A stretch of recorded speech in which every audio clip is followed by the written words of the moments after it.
Matthew chapter 22.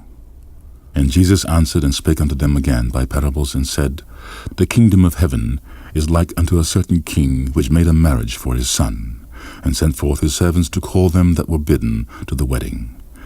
And they would not come. Again he sent forth other servants, saying, Tell them which are bidden, Behold, I have prepared my dinner, my oxen and my fatlings are killed, and all things are ready. Come unto the marriage.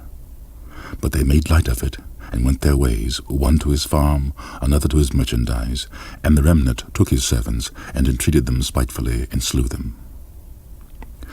But when the king heard thereof, he was wroth, and he sent forth his armies, and destroyed those murderers, and burned up their city. Then saith he to his servants, The wedding is ready, but they which were bidden were not worthy. Go ye therefore into the highways, and as many as ye shall find, bid to the marriage. So those servants went out into the highways, and gathered together all as many as they found, both bad and good, and the wedding was furnished with guests. And when the king came in to see the guests, he saw there a man which had not on a wedding garment, and saith unto them, Friend, how camest thou in hither, not having a wedding garment? And he was speechless. Then said the king to the servants, Bind him hand and foot, and take him away, and cast him into outer darkness. There shall be weepings and gnashing of teeth. For many are called, but few are chosen.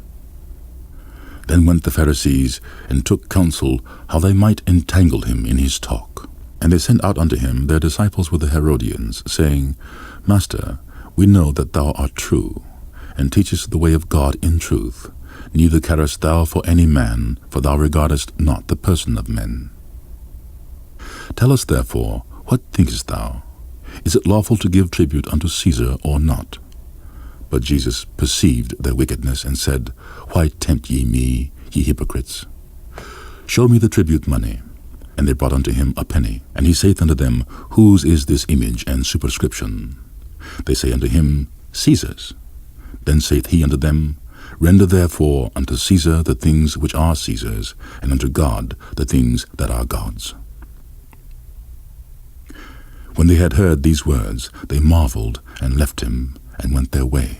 The same day came to him the Sadducees, which say there is no resurrection, and asked him, saying, Master, Moses said, If a man die having no children, his brother shall marry his wife, and raise up seed unto his brother.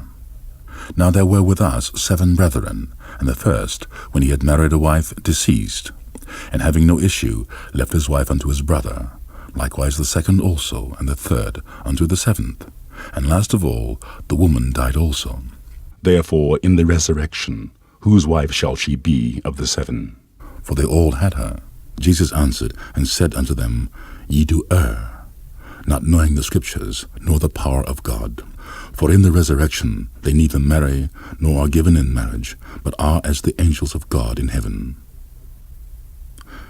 But as touching the resurrection of the dead, have ye not read that which was spoken unto you by God, saying, I am the God of Abraham, and the God of Isaac, and the God of Jacob.